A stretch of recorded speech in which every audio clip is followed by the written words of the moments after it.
በስመ አብ ወወልድ ወመንፈስ ቅዱስ አሐዱ አምላክ አሜን። ገድለ አቡነ ገብረ መንፈስ ቅዱስ ክፍል 5 ምዕራፍ 17።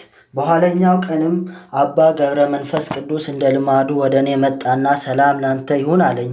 እኔም ዝቅ ብዬ እጅ ነሳሁት። በአንድነት ተቀምጠን የእግዚአብሔርን ገናንነት እየተነጋገርን በፍቅር ዋልን። አንገቴን ደፍቼ በፍርሃት በትሕትና አነጋግረው ነበር እንጂ ቀና ብዬ አላየሁትም። ልቤ በፍቅር በሃይማኖት በእውቀት ጸና። ጻድቅ እርሱ ግን ክቡር ነው።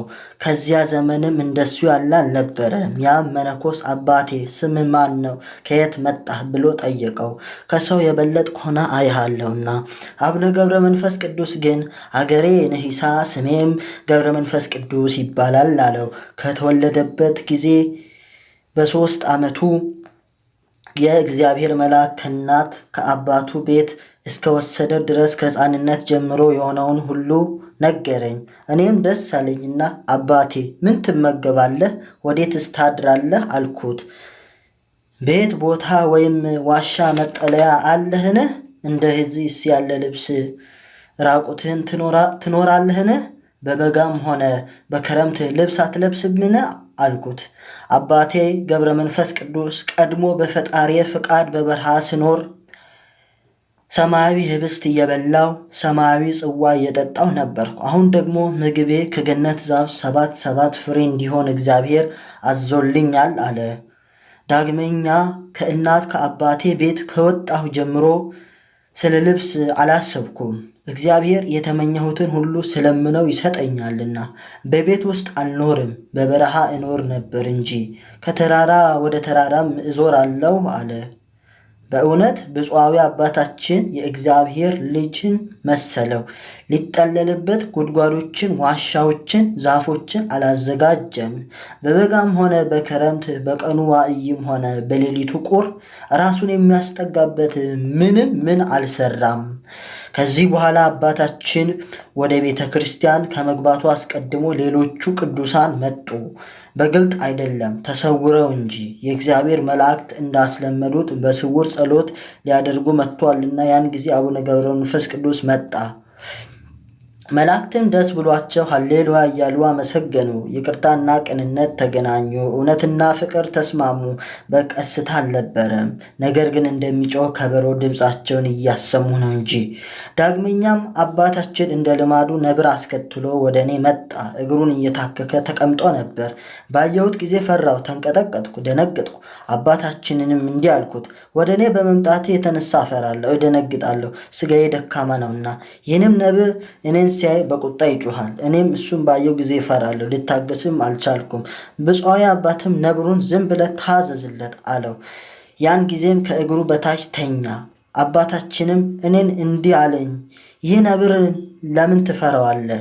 ሰው የምድር አራዊትን ይገዛቸው ዘንድ እግዚአብሔር አዞታልና።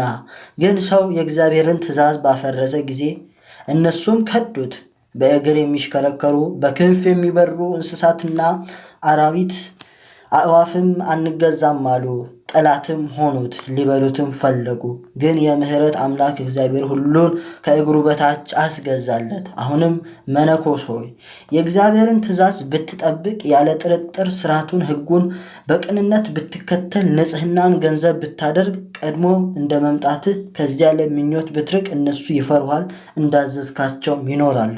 ነብሩንም በእግሩ መካከል ተኝቶ ጠጉሩን በእጁ እያገላበጠ ባየሁ ጊዜ የእግዚአብሔርን ሥራ አደነኩ።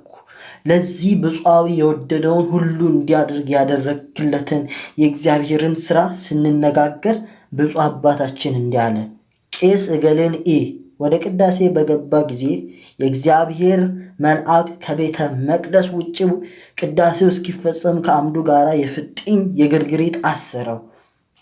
የአባታችንንም ነገር በሰማው ጊዜ ፈራ፣ ደነገጥኩ። የፍጥኝ የግርግሪት ያሰሩት የዛ ቄስ በደሉ ምንድን ነው ብዬ አባታችንን ጠየቅኩት። ዳግመኛም ከቅዳሴ በኋላ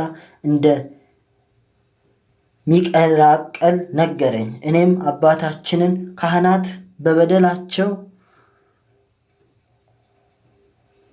ሁልጊዜ ይታሰራሉን? አሉት። አባታችንም በእግዚአብሔር ዘንድ አድሎ የለም፣ ሳይገባቸው የክርስቶስ ቅዱስ ሥጋውን የዳሰሱትን ሰውነታቸውን ያላነጹትንም ሃይማኖት የሌላቸውን መላእክት ከአምዱ ጋር የፍጥኝ የግርግሪት ቅዳሴ እስኪፈጸም ድረስ ያስሯቸዋል። የሚገባውም ይገባል፣ መንፈስ ቅዱስ ከመስዋዕት አይርቅምና አለኝ። ነገሩን በሰማሁ ጊዜ ለመረዳት ወደ ቤተ ክርስቲያን ላኩ። ዛሬ ወደ ቤተ ክርስቲያን ወደ ቤተ መቅደስ የገባ ማን ብዬ ላኩና መረመርኩ። መልእክተኛም ሄዶ ቢጠይቅ ቄስ እገሌ ነው መስዋዕት የሰዋ ብለው ነገሩት። ዳግመኛም ሰሞኑን እንደሆነ ያንን ቄስ መረመረው። አዎን ሰሞኔ ነው አለው። መልእክተኛውም ተመልሶ ነገረኝ። አባታችን ስለተናገረው ነገር አደነኩ። በመንፈስ ቅዱስ ተገልጾለት አባታችን ያወቀው ያ ቄስ ያለበት ቅርብ አይደለም ሩቅ ነበር እንጂ። ወንድሞቻችን ይህን የሚያስፈራ ነገር ይው አባታችን በሕይወቱ በዚህ ዓለም ሳለ ታላቅ ምስጢርን አየ። ንጹሐን ያልሆኑ ካህናት ፍርድ ያለባቸው ሲሆኑ እንግዲያማ መንፈስ ቅዱስን ሌላ ቄስ እንዴት ሊቀድስ ይችላል? ካህን ሆይ መለኮትን በእጅህ የምትዳስስ ለምን ነው ራስህን ከኃጢአት ከማንጻት በፊት እሳተ መለኮትን መዳሰስ እንዴት ትችላለህ? ሰው በራት ጊዜ ሳይታጠብ አስቀድሞ እጁን ወደ ማዱ ይዘረጋልን? ከበላስ በኋላ መታጠብን ያስከትላልን? ስለ ጉስቁልናው እጁን ማግባት የማይገባውን የረከሰ ኃጢአተኛ የሆነ ያንን ሰው ምን ይሉታል? እንደ ውሻ እንደ እሪያ ያደርጉታል እንጂ።